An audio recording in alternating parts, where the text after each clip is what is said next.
Inflation is increasing all across the nation. Federal Reserve Chairman Jeremy Powell explained at length why inflation, now over 4%, would soon return to the central bank's 2% target. Central banks have long agreed that inflation should be low, but not zero. Official data probably overstates the cost of living, so a zero inflation rate might in reality correspond to slight deflation.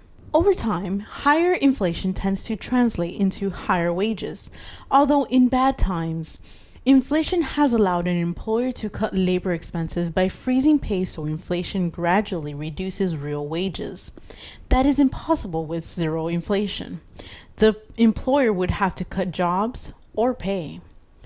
Yet no sooner had 2% become the standard, over time, inflation and interest rates tend to move together. Lower inflation implies lower nominal interest rates and thus less room to cut them in recession.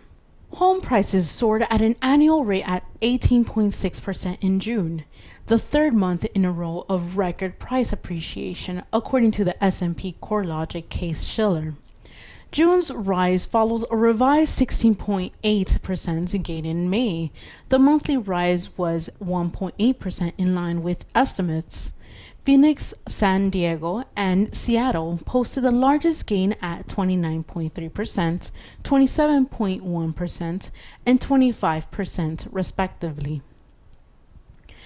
The data suggests that buyers are shifting from urban locations to suburban locals during the coronavirus, but more research would be needed to say whether this is an acceleration of a trend or a permanent shift in preferences.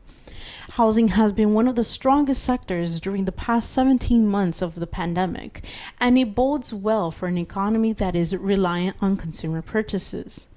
While there has been some evidence lately that some parts of the economy have cooled from their pace set earlier this year, that does not yet appear to be the case with housing. As for other perspectives in the nation, millions of Americans have gotten a letter from the Internal Revenue Services in 2021 saying they owe more taxes.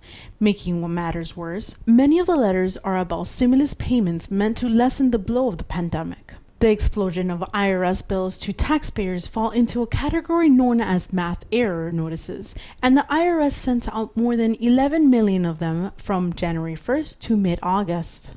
Despite their name, math error notices aren't just about arithmetic.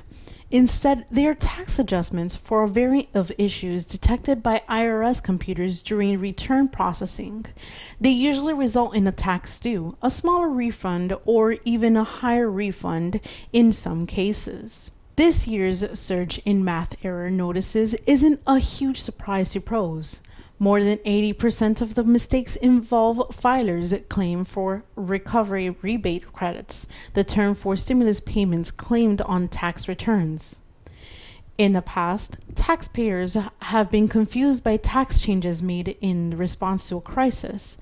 After Congress enacted the Making Work Pay credit in the wake of the 2008 financial crisis, the IRS found more than 16 million errors involving it.